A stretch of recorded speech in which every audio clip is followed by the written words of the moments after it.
Hey everyone, Joe Turner here. Just wanted to talk to you about technique. Okay, that's going to be the main thing today.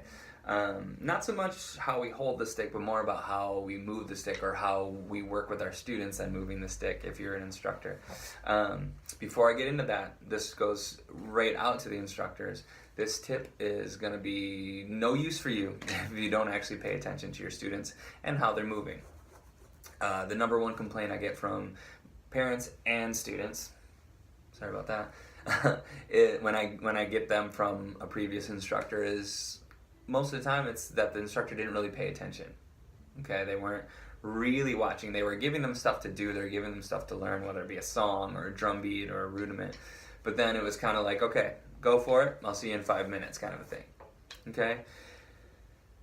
That rarely works. If you have an advanced student, yeah, maybe, but that's not our job. Our job is to actually sit there and watch. And a lot of times, I can find little hiccups in what they're doing based on how they're moving. So whether we're talking about fast doubles on the bass drum or anything speed related, it's usually something that they can adjust physically to make it a little bit easier for themselves.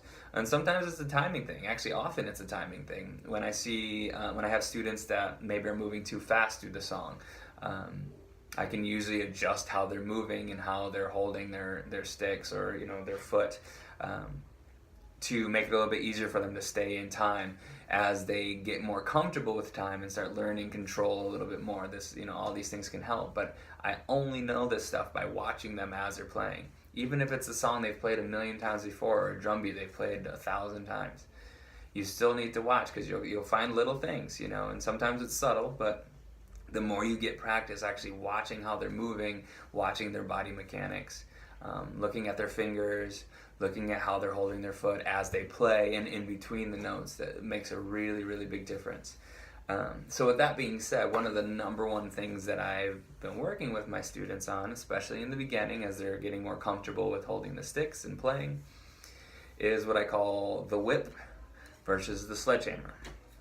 Okay, and there's uses for both in my opinion, but I find that in the beginning especially, most students play like this, which I call the sledgehammer. So, we're working from the elbow and everything is completely stiff.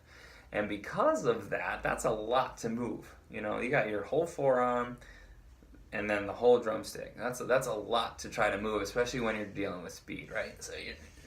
Now, naturally, we all kind of do that when we start to speed up a little bit, or if we're working on something difficult, we tense up, right?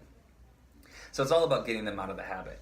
Now, the first thing I usually tell them is, okay, let's try to move less from the elbow and more from the wrist, okay? So then we start to get into this, which looks really good. I mean, if you've ever been in marching band or drum corps or anything like that, that's kind of our world, right? Is we work from the wrist and everything is glorious. But then they start to get stuck in that a little bit, where they feel like they can't move from that little position. Like, okay, well, this is as high as I can go, or this is as hard as I can go. So what we need to do is kind of teach them how to combine that, because that's real life drumming right there. Yeah, you'll use this. Great. There's some nice, and getting some finger work and getting some wrist. It's all good. But if I'm playing for real, it's kind of hard to describe what that is like. When you're really just playing something simple, you're grooving, right? But then if you look at what my hand's doing, I've got this going on, and I call that the whip, because I can technically still move from the elbow. If I'm doing something slow and big, great. But I can also make that a little bit smaller, and I still have that same freedom that we need, to get the really good speed and to get into some of the other techniques, like when we start to use our fingers and things like that, we need that wrist movement. So start teaching them this motion, okay? And for some, it might take a little while, but if you start just planting this in their head, when they start to play easier things, I talked about the timing troubles that some of the students have just a minute ago. This helps, okay? Now you can tell them to work a little bit bigger, but we're still training them to work from the wrist because we're getting that whip motion, right? And then it also helps them free up, so they don't feel like they're stuck right here all the time, okay? So whip versus sledgehammer. Okay, overall, go for the whip.